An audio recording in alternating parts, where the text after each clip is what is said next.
Hey everybody, it's Dr. Mike. Let's take a look at Module 3. Module 3, which is the rational model, the rational goal model. And as we did with previous PowerPoint presentations, previous weeks, we'll look at the assumptions, goals, paradoxes, and competencies associated with the rational goal model of managing. So the assumptions and the goals, just as in last time, of course, we're looking at this little blue piece of the pie here, which is the rational model approach, or the rational goal approach. Here's how it works. You as the manager, when you're using a rational goal model approach, your focus is being profitable and productive. And the way that you do that, the means to the ends, is through clear direction, which you believe will lead to productive outcomes. The action imperative is compete. And compete means that people within the organization are actually competing with each other. Emphasis is goal clarification, rational analysis, and action taken. So this is what you're focusing on doing. You're helping your employees be clear about the goals that are being set for them, or that maybe they're setting themselves. How to analyze the achieving of, or perhaps not, of the goals, and what action to take in order to achieve the goals. The culture is what the authors call the market culture. And that would be the culture of competition and competing in the external world. Some of the paradoxes of this type of rational approach, it's really interesting. As a leader, you need to say, this is the direction we're going, so there's your personal vision. But the problem is that you don't get participation and collaboration, well, participation, I should say, among those who don't have a sense of their own personal vision. So why should we buy into your vision? We don't have one of our own. Measure to ensure goal accomplishment without spending too much time measuring things instead of working on goals. That's the focus on, here is where we're going. These are things we need to do. And we're going to say it over and over and over and focus and focus and focus, but we don't actually pay attention to getting it done. Move ahead quickly and still make sure all relevant facts are considered. So how do you move ahead at the same time that you're staying on top of the relevant facts? Here are the core competencies. Went through these earlier. You can see them. Communicating a vision, setting goals, motivating yourself and others, designing and organizing, managing execution. Managers who focus on rational goals and analysis do these things: provide a vision, identify steps, generate energy, create structures, emphasize outcomes over effort. The tension here, the competing models, the stability model, of course what we're looking for here in terms of outcomes is we want stability, but we also want a vision that keeps us moving toward the future, and of course then change. So how do we stay stable?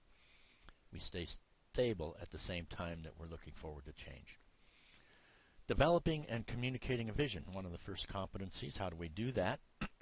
You can look in the book and read more, but process for formulating a vision. Frame the vision to focus attention on what should we do, what should we not do.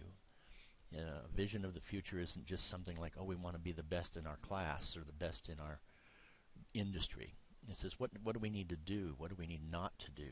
Why is this vision better than what we are doing? You know, if you're going to change, you're going to change from what to what. Well, why? Employees will want to know, so will customers. What is it recently? Oh, what was it? Starbucks now is going to be serving alcohol, at least in Arizona, in 4 or 5 of their different Starbucks locations. Isn't that interesting that Starbucks is now getting into the booze business? So if that's their vision, then what needs to be done, and what should they not do as they go forward into the alcohol, serving alcohol at Starbucks? What is the vision? Why is the vision of doing that any better than not doing that the way we've been? What is the standard of excellence that will motivate action? How do we get people, and especially employees, to buy into this? And how should they act? And focus on people. Who has to make this vision a reality? Well, a lot of people, almost everybody involved, right? Okay, so articulating, communicating a vision, strategic organizational philosophy. If we are Starbucks, what in the world is our strategic reason for incorporating alcohol? How are we going to do that? What policies and practices are we going to need in each store? and at corporate in order to now move into competition with alcohol serving bars and restaurants and so on? And how does serving alcohol at Starbucks link to our personal values and our aspirations for those as an organization and for those working in interior or in working for Starbucks? How do we demonstrate these 4 action imperatives as a visionary leader? Remember, in terms of a master manager, you're good at all of this. You're good at creating collaboration, creativity, the competition aspect, the control aspect in the human relations, open systems, internal process, and rational models.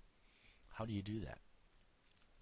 How does a visionary leader create a vision that fits in each one of those quadrants? Setting goals and objectives, one of the competencies in the internal process, rational model.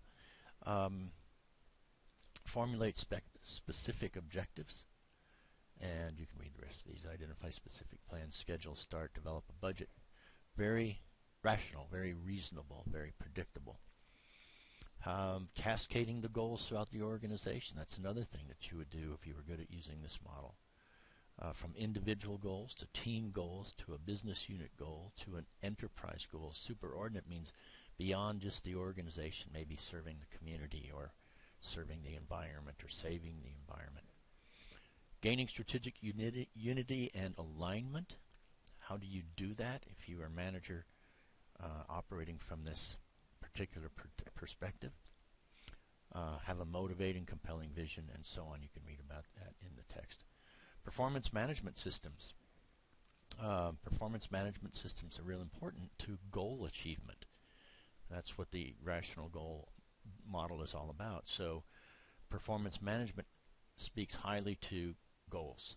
All right, so we're going to take the vision. Let's say we have the vision of Starbucks as an alcohol-driven coffee shop. And how do we turn that into goals for each of the stores that are going to do that? And how are we going to establish the individual goals of the people working there? I mean, suppose there's somebody working at Starbucks that goes, "Are you kidding? We're going to start serving booze? I don't want to serve booze. I'm not a bartender and don't want to be a bartender or have religious convictions or personal convictions about booze at Starbucks." So how does a manager deal with that? Is it coaching? Is it feedback? Is it some kind of evaluation of an employee's performance? More about goal setting because of the rational goal models. And you've probably heard of the SMART guide. Yeah, I guess you could call it sort of a model or a guide or an acronym. That an effective goal is specific. It's something that's specific. All right, let's say that you wanted to lose 5 pounds. Whether you need to or not. Let's just say you wanted to lose 5 pounds. Is that specific? Yes. Is it measurable? Yeah, you can get on a scale and you can see if you've gained or lost. Is it something that's actually attainable? And if I say 5 pounds, you say, yeah, I could lose 5 pounds. What if I said you need to lose 105 pounds? And let's say you really could lose 105 pounds or 50 pounds.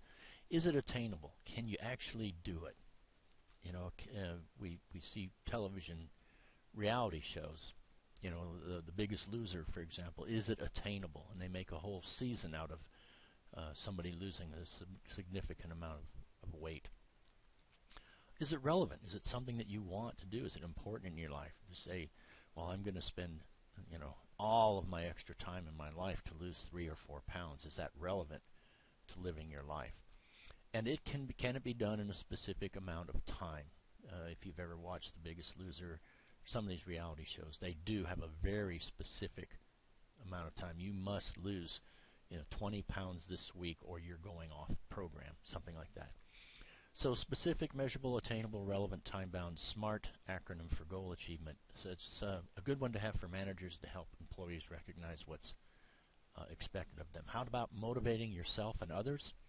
There are a number of what we call content theories of motivation, and you can read about each of those. I'm not going to go through those right now, but understand there are content theories of motivation, and there are process theories of motivation, and you can expect on the quiz to probably need to know the difference between content and process theories of motivation and what they mean. What's the equity theory? What's the job characteristics model? What is goal setting, and so on. Expectancy theory, as you see right here, as a process theory, there's a little bit of more elaboration on what that means, and basically is what do I expect I will get by doing this? Can I do it? If I do it, what will happen, and how much do I care? If somebody says, I'll give you $5 to swim the English Channel, you go, you're nuts. You say, well, how about if I give you $5 million if you can swim the English Channel and do it within 3 years? $5 million, okay, I can do that. It's a reasonable, I have to train. Or something, climb Mount Everest for $100,000. Can you do that? Can I really do it? And if I do it, what will happen? There's some risk involved. How much do I want these outcomes? You know, if I pay $1 million to climb Mount Everest within 12 months, could you do it? Okay, more on expectancy theory from an employer's point of view. Effort, how can I build up someone's confidence? How do I convince her that she'll be rewarded, he or she? And what can I offer her? Which can be tough if you're in, say, military or some kind of government organization where you can't offer much. I mean, you can offer things that are intangible, but it's hard to offer tangible things like money and other types of physical rewards when they're simply not available. Be a positive Pygmalion. Pygmalion was actually a sculptor in Greek mythology, and the story is he created this gorgeous woman who was subsequently, there we go, brought to life. And the idea is that with Pygmalion, that you being a positive Pygmalion means that you're somebody who by your behavior causes a change in the behavior in the lives of others. And there's a bit on the Pygmalion effect in being a positive Pygmalion. I think it's on page 202 of the text. And finally, empowerment. How do we empower others if we're using this rational goal setting approach? And that the whole idea of what's the meaning of the action you want someone to take, what's the competence necessary, what's the self-determination that's needed on the part of the employee, and what's the impact. Employee engagement. A lot of attention being paid to employee engagement these days. You have an engaged employee, they're happy, they're committed, they maybe even go above and beyond. You have the not engaged, who just doesn't really care too much, and the actively disengaged, who is in some cases out to even cause harm. How do you deal with employee engagement, and how can you find ways to help folks who are not engaged or disengaged to become more engaged? Designing and organizing, that's another competency. You can read about some of the core concepts and principles of different ways to structure an organization, how you divide labor. If you think of the military, the division of labor is very, very specific via rank and area of specialization. There's hierarchy, there's lines of authority in a military type organization. How many people, span of control in a military organization versus a corporate organization. What does that mean? How many people does one person supervise? What does unity of command mean? What is a scalar change? Take a look in the reading. What is meant by standardization and formalization, and how do we set up decision-making authority in certain different types of organizations? Centralized means that the decisions come from back up in corporate somewhere, like, you know, out of Washington probably for the highest, more centralized decisions regarding the war. But decentralized decisions at a Starbucks. Does a Starbucks franchise owner have to call Starbucks if they want to rearrange the furniture in their shop, you know, or their cafe or their store? So what does that mean? Centralization and decentralization, structural tensions, a mechanistic archetype versus an organic archetype. And notice here, this is a very wide span of control. The more complex and turbulent the external environment, the greater the need for more organic structure and design. So more flat, more tall. What does this What does mechanistic versus organic mean? Differentiation and integration. Here are the orientations for differentiation. We can be different by way of time, by way of goals, by way of interpersonal competencies and actions. And this is the mechanism for time. Rules, procedures, hierarchical referrals, plans, liaison goals, task forces, interunit teams, matrix structures. All of these have different ways of integrating people and activities into organizations based on how different they are by way of time, goals, and interpersonal requirements or activities. How do we set up a department?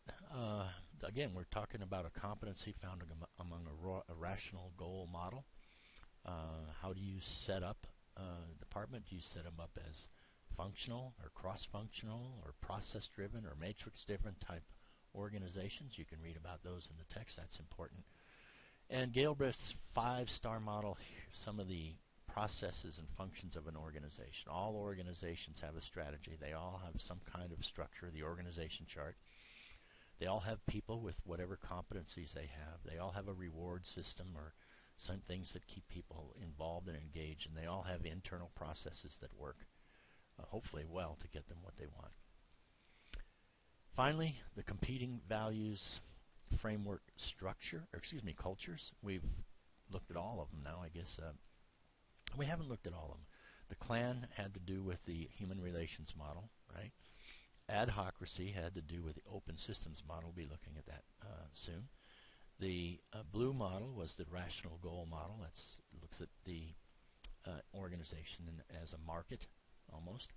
And the red, of course, was the internal process model, and it used the bureaucracy for its cultural competing values framework culture. Managing execution and driving for results. Okay, that's another competency. Core processes of execution. These are things that you would be good at if you were good at that. In terms of dealing with people, you would be able to evaluate people, design the pipeline, populate the pipeline, make things happen, build the structure. Strategy, you would help knowing what should we do and how should we do it, and obviously be a part of the operations, outlining the path to results, budgeting based on what it is that you're trying to do via the operations plan. Individual execution, make the most of your time. Another competency, so record your time, manage your time, consolidate your time when possible. And that's the end of Module 2. Module 3. So Module 3, we looked at the rational goal approach. And be sure to read about the material in the text. And if you have any questions, send them my way. That's the end of this one. I'll see you in the next module. Take care.